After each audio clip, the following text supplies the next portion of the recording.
Hey everyone, I'm so excited to welcome you back to another episode of Education Unlocked. My name is Shri and I'm your host. I'm really excited to welcome an amazing guest, Dr. Ryan Smith, today. Ryan, we're so excited to have you on the podcast.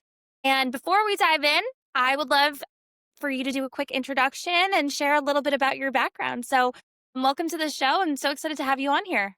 It is great to be here with you. Thank you so much for providing this podcast to shed a light on all the great things that are happening in schools and districts across not only California, but the entire country. It's a real pleasure to be with you. I'm Ryan. I'm the Deputy Superintendent in Bellflower Unified School District, which is just outside of Los Angeles area in Southern California. I believe I've been in education. Time goes by pretty quick.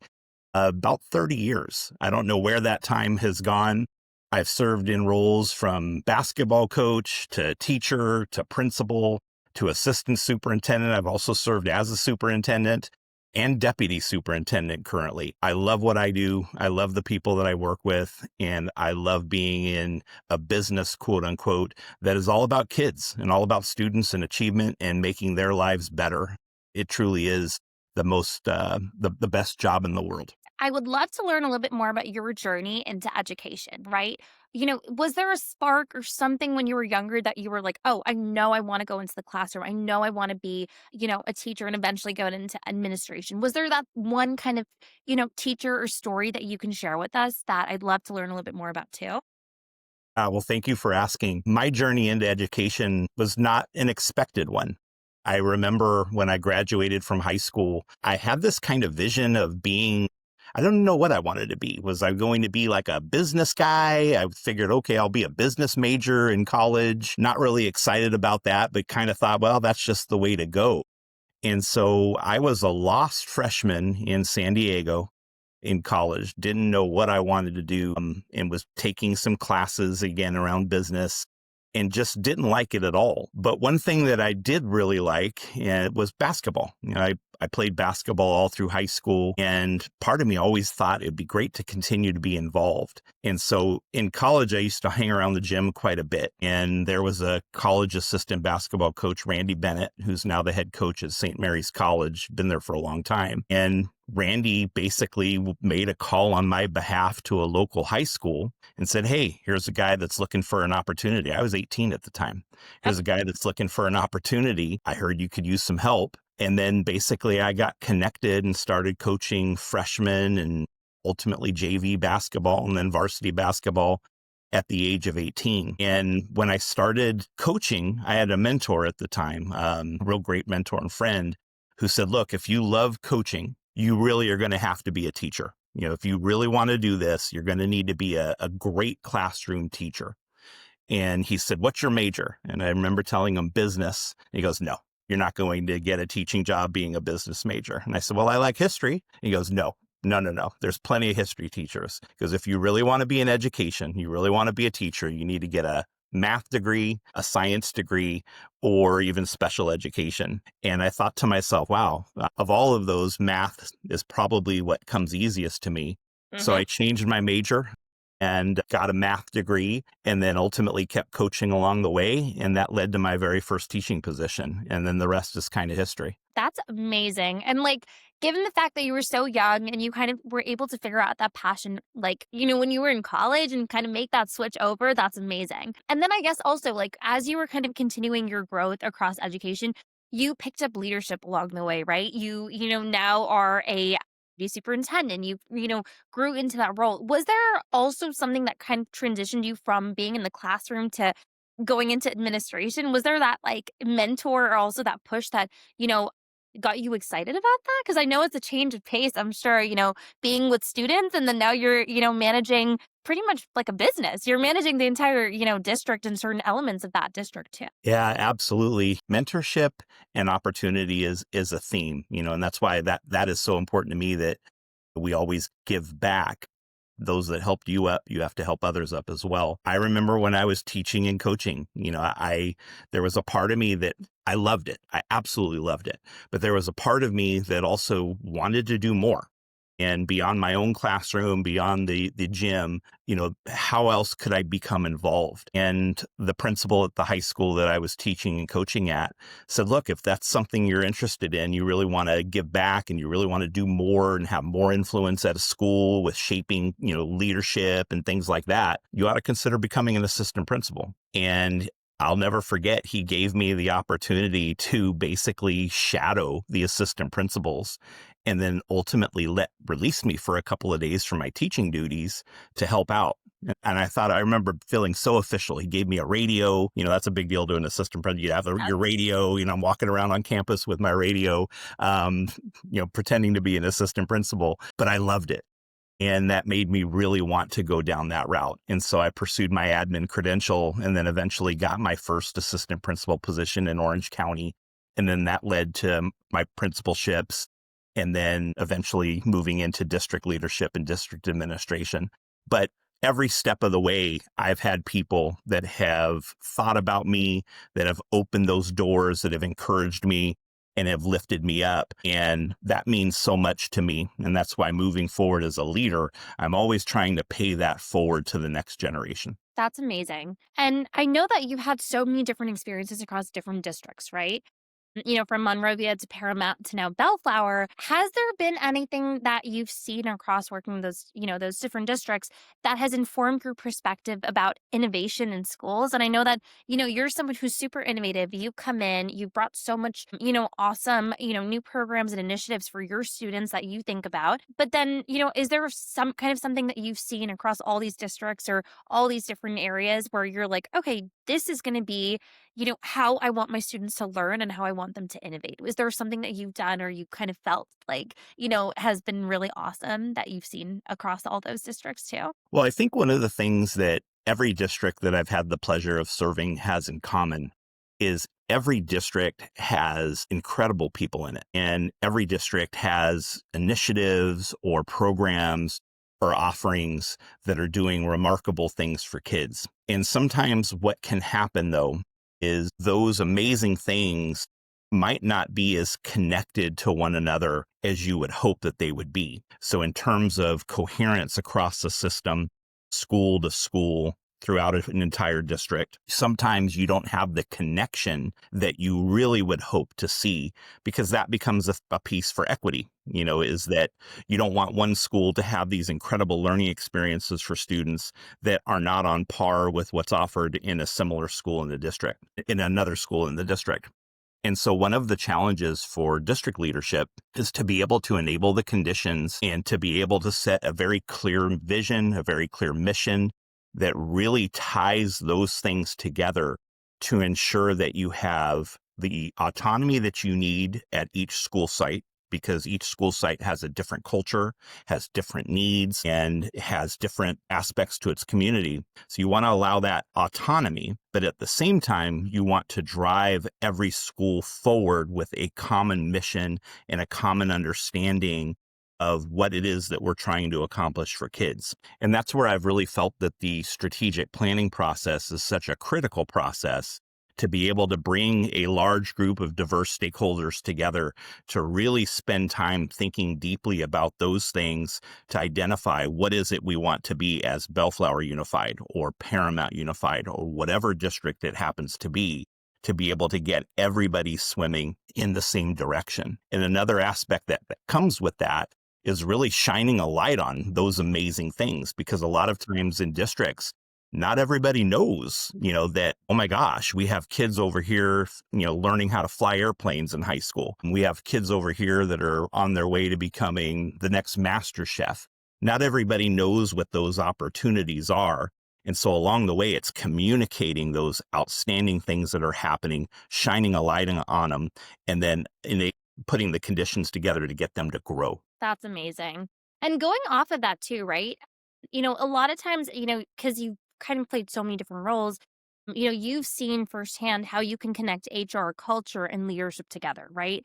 And then, you're also really big with technology adoption and AI. So, how do you think, HR culture and leadership intersects with, AI or tech adoption? Like, what does that, look like for you? Especially because I know a lot of these conversations are coming to light right now. I'm curious about what your perspective is there too. Well, thank you for that question, Shri. It's one I've spent a lot of time thinking about. And one of the things that's unique for me is that I have spent time in kind of different areas of district leadership. When I started in my district role in Paramount, for example, I was in the ed services kind of lane, so to speak, which is really focused on teaching and learning and everything in between. Obviously, when I spent time as superintendent in Monrovia, I was leading the overall system. And now in Bellflower, I spend quite a bit of time in HR, as you mentioned. And HR is not an area that initially I ever thought I'd kind of be in. But I love it, because human resources, the key word there is human. And it's an opportunity to interact with people, and the people that make our district and districts great are its teachers, its counselors, its principals, its bus drivers, its custodians, everybody who comes together and works together to do this incredible work on behalf of our students. And one of the things that I think is so exciting about where AI is taking not only human resources, but also teaching and learning is that it really puts us in a place where we'll be able to have more time to focus in on the things that matter most, which is our students. I know that there's a lot of anxiety out there about how AI might take jobs or take roles or take away work. And I can certainly understand where those feelings would come from. I tend to look at it from a more optimistic point of view, if you will. I really see it as more of an opportunity. I see it as an opportunity to personalize the work that we do. I see it as an opportunity to take kind of mundane tasks around compliance, reporting, things like that, and be able to speed those processes up to be able to spend more time on people, whether it's serving our teachers and staff, whether it's serving our community and our parents, or serving one another. That to me is the biggest advantage of it. And then obviously in the classroom, AI's potential and AI's usage to really take teaching and learning to the next level is something that I am so excited about. It's amazing. And you kind of answered my next question too, which is amazing. Because I was going to ask you a little bit about, how can we also see AI transforming the daily work of teachers? And, you kind of answered that really awesome. So I guess my next question too is just, I'm always curious a little bit on, when you're thinking about what, a future ready district looks like in 10 years or even 5 years, let's just say, because so much has been changing already. What does that look like to you? And like, are there certain elements of, your district that you're already kind of molding to be future ready, as we call it? So students are prepared for, where technology is heading and also where innovation is heading in the next few years that are, it's coming up. That term future ready is certainly the right one. And it's so challenging because what is the future going to be? And you're right. It's all evolving so quickly. It always has really, but it feels even more so, considering the ability of technology to do more and more to enhance.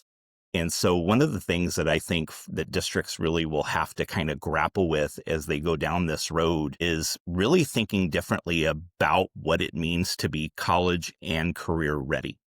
I see. Think about we're preparing students for careers that we can't even imagine what those careers will be. We're preparing students for college when there's so much knowledge available out there beyond college that kids can tap into.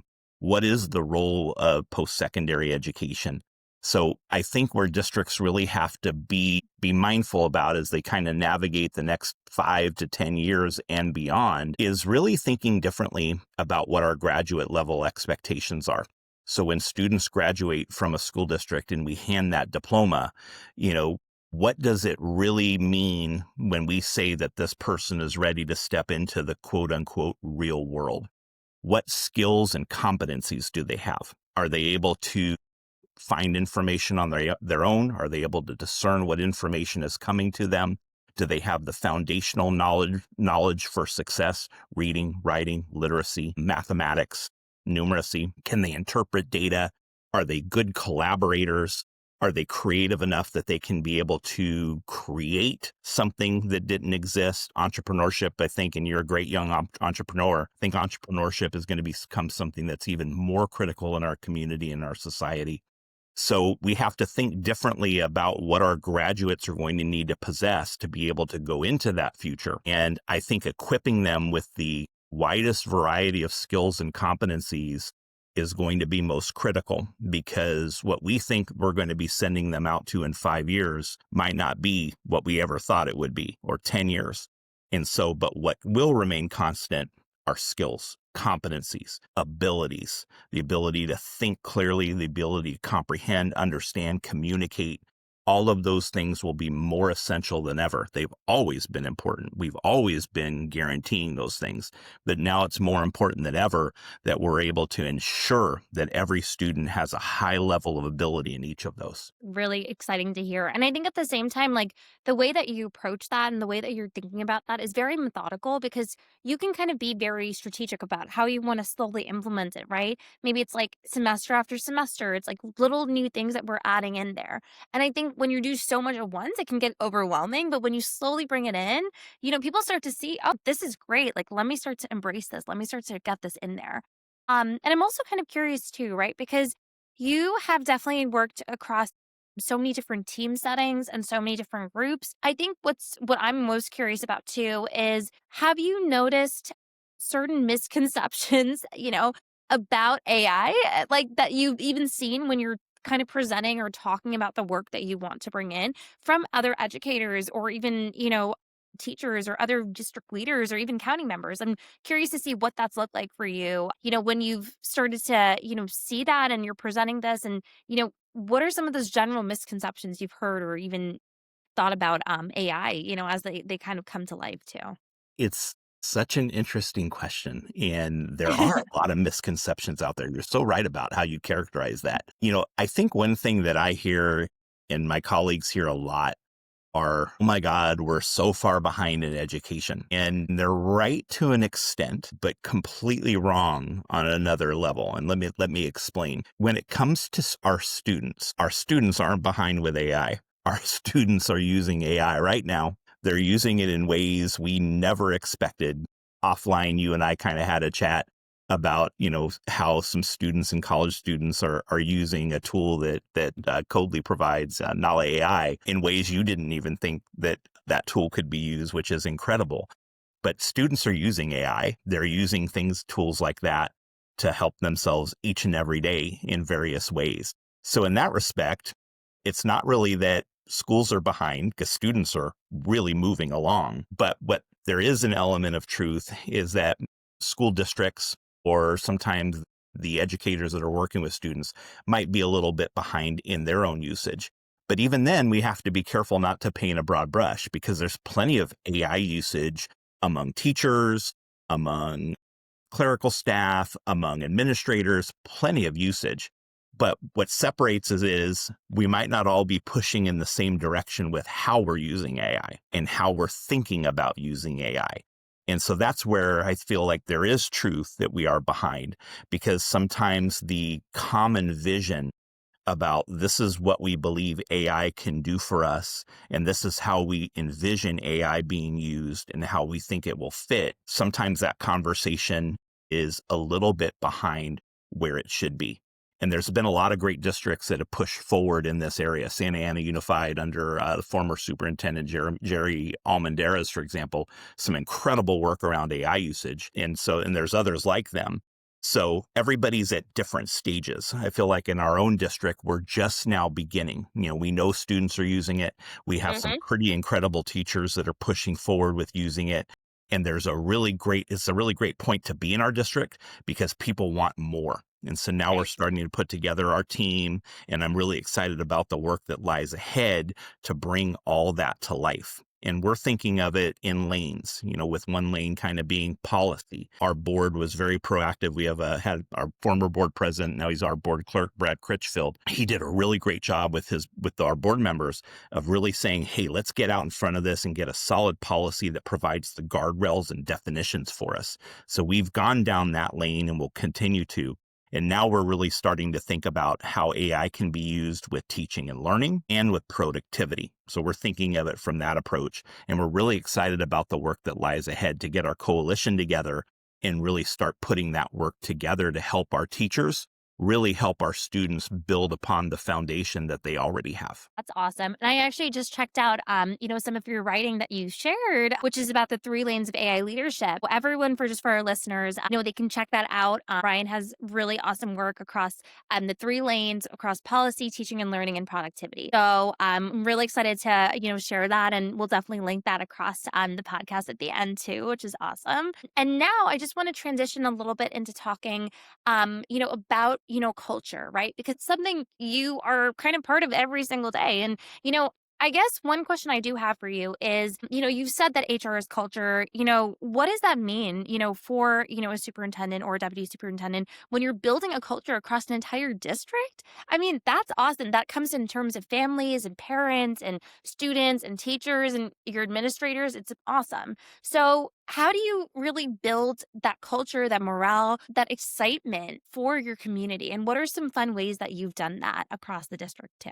Culture is so important, because you have to love where you work. You have to love where you're teaching. In our case, it's teaching and learning. You have to love it. And you have to really feel like you're part of something bigger than yourself in order for a district of any size, whether it's a small district, 1,000 kids, 5,000, middle size, 5, 10,000, or anything beyond in a large district. If people don't feel connected to one another, connected to their schools, connected to the work, everything's just more difficult that way. So you really do have to be methodical. And for me, it really always goes back to, do we have a common understanding of our mission? Do we have a common understanding of our vision? And do we have a common set of values? Those core values are so important. Do we believe in transparency? Do we trust, a key critical value that we all embrace? Equity, for example, is that a key value? In Bellflower, we have a new superintendent, Dr. Simon, and she talks a lot about excellence, excellence in everything that we do. And that's been some really key messaging as she started and embarked in her first 100 days in Bellflower Unified that I think everybody can kind of connect with is, yes, we want to be excellent. We want to be better than where we happen to be. And we think that's pretty good.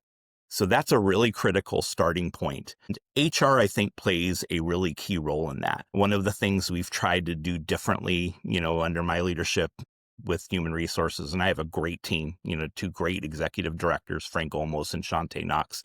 They provide so many great resources and support.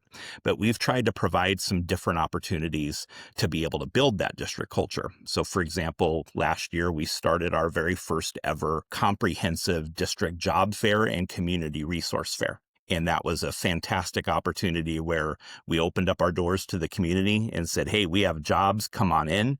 And we had people coming in, filling out applications on the spot and basically getting interviews on the spot. It was really cool. And we also had a number of our community partners there to be able to connect people to those various resources. We also launched the first ever STAR Awards, spectacular, terrific, amazing, remarkable STAR. And the idea there was to do some kind of district-wide celebration to recognize each of our district's teachers of the year at every school site, as well Right. as our classified employees of the year. So we tried to make it kind of like our version of the Oscars, and it was fantastic. We also did something a little bit different, and we had kind of a retiree kind of happy hour or social kind of event. Number of retirees this year, bigger numbers than we've had in the past, just because that sometimes can be cyclic. And we wanted to send them off with kind of a beach theme. We gave them a retirement kit, with all the swag and things like that. At the start of this year, we had a number of new employees. And so we had a new employee tailgate party before Oh, the Bellflower High School football game. A lot of fun tailgate games, that kind of thing, socializing just to make people feel like family. And one of the things that I'm personally really excited about coming up is another event, our very first cancer walk. October that's is Breast Cancer awesome. Awareness Month. Cancer touches so many families, unfortunately. I think everybody knows somebody who's been impacted by cancer in one way, shape, or form. And so we're coming together as a community, an HR kind of sponsored activity to do our first ever cancer walk to stomp out cancer. And so we're really excited about that. I think those opportunities really help build connection and community in the district. And I'm really proud that human resources is leading the way. That's amazing. And as we wrap up, I do want to do some quick rapid fire questions, just to, kind of share Oh, some fun little tidbits. I guess the first question I have for you is there a book or a podcast or a leader who's influenced you most recently that you can share with our listeners? wow. A leader who's influenced me most recently, Yeah. I would, I have to be honest. I feel like our new superintendent and the energy she's brought to our district She is awesome. has really influenced me quite a bit. It's been a pleasure working with her and getting to know her. And I really love her vision and where she's going to take us. So I'm going to use Dr. Simon as my example. Okay, awesome. Is there a habit or routine that keeps you grounded? Because I know you wake up early. I know you have your routine, that you like to start off. But is there something that just, you do on a, daily or a weekly basis that just kind of, avoids that burnout or avoids that feeling of, oh my God, there's so much going on? Because, sometimes it can get a little bit overwhelming and, you do a really great job of handling that. So any tips on that too? Well, I'm blessed. I have an incredibly supportive wife, and she's been with me every step of my leadership journey. And I couldn't do what I do without my beautiful wife, Jennifer. And so spending time with her and coming home and being able to say, hey, oh my God, you won't believe what happened today. Or sometimes, the grace she gives and just giving me some space to sit there and kind of decompress for a little bit is a real blessing and a real asset. And so I'm really lucky to have a great, great wife who is incredible. It's amazing. And my last question is what advice would you give to your younger self? Walking into that San Diego gym or coaching that basketball team, what is that one piece of advice or even two pieces of advice that you would give yourself now looking back? That's a great question. And, and I'm going to give you an answer you might think is a little odd. Take more pictures. Take more pictures. One thing that I regret is I didn't take enough pictures of my students, the classes, the teams, the moments, that kind of thing. I regret that. I'm a secondary guy, more or less. I came up through high schools and stuff like that. That's kind of not the high schooly thing to do. Our elementary colleagues, they love pictures. They take pictures of everything. So one thing I regret is not taking more pictures along the way. But I've made up for it because I'm pretty good on social media and sharing, the different things I'm doing or where I'm at, that kind of thing. But if I could go back in time, is capture those moments, because there's going to come a day when you're going to sit back and you're going to want to reflect. And it'd be nice to be able to see it, actually see it as opposed to seeing it in your mind's eye. Take more pictures and enjoy the moment, every moment along the way, because life is really, it's a journey. It's a marathon, not a race. And so you got to take those moments and opportunities to celebrate each and every. I couldn't agree with you more on that one. And I think that's a really good piece of advice because a lot of times we look and we're like, wait, we're going through a camera roll and we're like, you know what? I wish I took some more pictures on that day because I was so just in the moment sometimes and you forget to. So that's really, really good advice. But Dr. Smith, I just want to thank you so much for joining us today and for reminding us that, leadership just isn't about the systems. It's about the people, the courage and the purpose that we have. So I really appreciate you for coming on and, making this episode amazing, making my Friday awesome by starting it off with with such an awesome bang. And, I'm so excited to have you on here and, share this out with all our listeners too. So thank you. Thank you, Shri. Keep up the great work. Thank you for shining a light on everything that's good with education. Thank you so much.